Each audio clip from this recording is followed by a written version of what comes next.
Avez-vous jamais trouvé nez à nez avec un revenant, un spectre, un fantôme? Si la réponse est oui, n'attendez plus. Décrochez votre téléphone et appelez des professionnels. SOS Fantôme!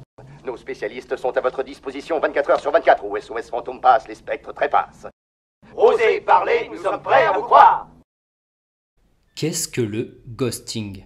Le ghosting, qui vient de l'anglais ghost, qui veut dire fantôme, est une vilaine pratique qui consiste à mettre fin à une relation en coupant toute communication avec la personne et en disparaissant complètement de sa vie, comme un fantôme. Pourquoi certaines personnes nous traitent comme ça et quoi faire? C'est ce que nous allons voir.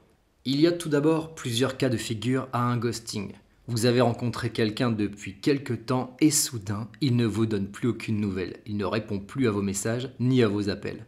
Mais on voit aussi ce phénomène se produire dans des relations longues. Dans certains cas, rien ne semble indiquer qu'il y a un problème et du jour au lendemain, la personne disparaît. Elle n'a pas quitté la ville, elle n'a pas quitté le pays, elle vous laisse juste avec des angoisses et des questions. Vous vous demandez ce qui a bien pu lui arriver, si la personne va bien, ou si c'est de votre faute, qu'est-ce que vous auriez pu dire ou faire de mal? À noter que cela peut arriver dans une relation familiale ou amicale. Mais aussi, et je ne m'étendrai pas trop là-dessus, sur les réseaux sociaux et les applications de rencontres. Dans le cas où vous avez discuté pendant des jours et peut-être des semaines avec quelqu'un, que vous vous êtes certainement tous les deux livrés sur vos vies intimement, et que du jour au lendemain, cette personne disparaît, encore une fois, ne le prenez pas de façon personnelle. Les applications de rencontres sont remplies de fantômes. Je dirais que c'est même une foutue maison hantée. Vous serez ghosté parce que la personne a rencontré quelqu'un de plus intéressant, pour elle en tout cas, parce que vous n'avez pas su proposer de se voir assez rapidement, parce que la conversation devenait inintéressante, parce que vous étiez lourd. Bref, dans le monde virtuel, vous vous êtes fait une image de la personne. Vous ne saurez jamais si Caroline, 28 ans, bibliothécaire, n'était pas en fait Jean-René, 15 ans, s'amusant comme il le peut derrière son écran parce que maman lui a confisqué sa console de jeu. Mais cette parenthèse étant fermée, revenons-en au cadre d'une relation en chair et en os. Pour ne pas nous perdre dans les méandres de la psychologie, nous dirons pour les besoins de cette vidéo qu'il existe en majorité 3 types de ghosters. Dans le premier cas, pour les plus gentils, il s'agit de personnes qui, pour des raisons qui leur sont propres, un passé difficile, de la peur pour ce qu'ils peuvent ressentir, ou simplement la culpabilité et l'angoisse d'avoir à se confronter à la souffrance de l'autre. Parce que, comme nous l'avons déjà évoqué à propos des ruptures, ce n'est jamais très agréable pour toute personne avec un minimum de bienveillance de faire du mal à quelqu'un. Un deuxième type, vous avez également celles et ceux pour qui vous n'avez tellement pas d'importance que vous ne valez même pas une explication. Ils n'ont pas envie de vous parler, chacun de vos messages les ennuie. Et dans cette époque consumériste où on jette parfois les gens comme des objets, il est rare de traverser cette existence sans tomber un jour sur un ghosting.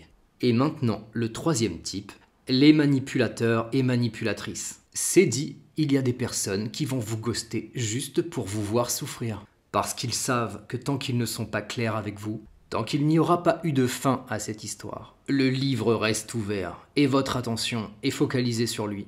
Et ils se disent qu'ils n'ont qu'à revenir pour reprendre où les choses en étaient, avec une explication qu'ils trouveront bien à ce moment-là. Mais à moins que quelque chose de très grave ne se soit produit dont vous ayez la preuve, comme d'avoir été dans le coma, il n'y a aucune explication qui tiendrait la route pour excuser ce comportement. Dans tous les cas de figure, ghoster quelqu'un est un acte immature, irrespectueux et irresponsable, qui vous laisse de grosses séquelles, exacerbées si vous aviez déjà une peur de l'abandon, une grande perte de confiance en vous, car pour le peu que vous ayez essuyé quelques échecs dans vos relations précédentes, vous risquez de remettre en question votre capacité à aimer et à être aimé.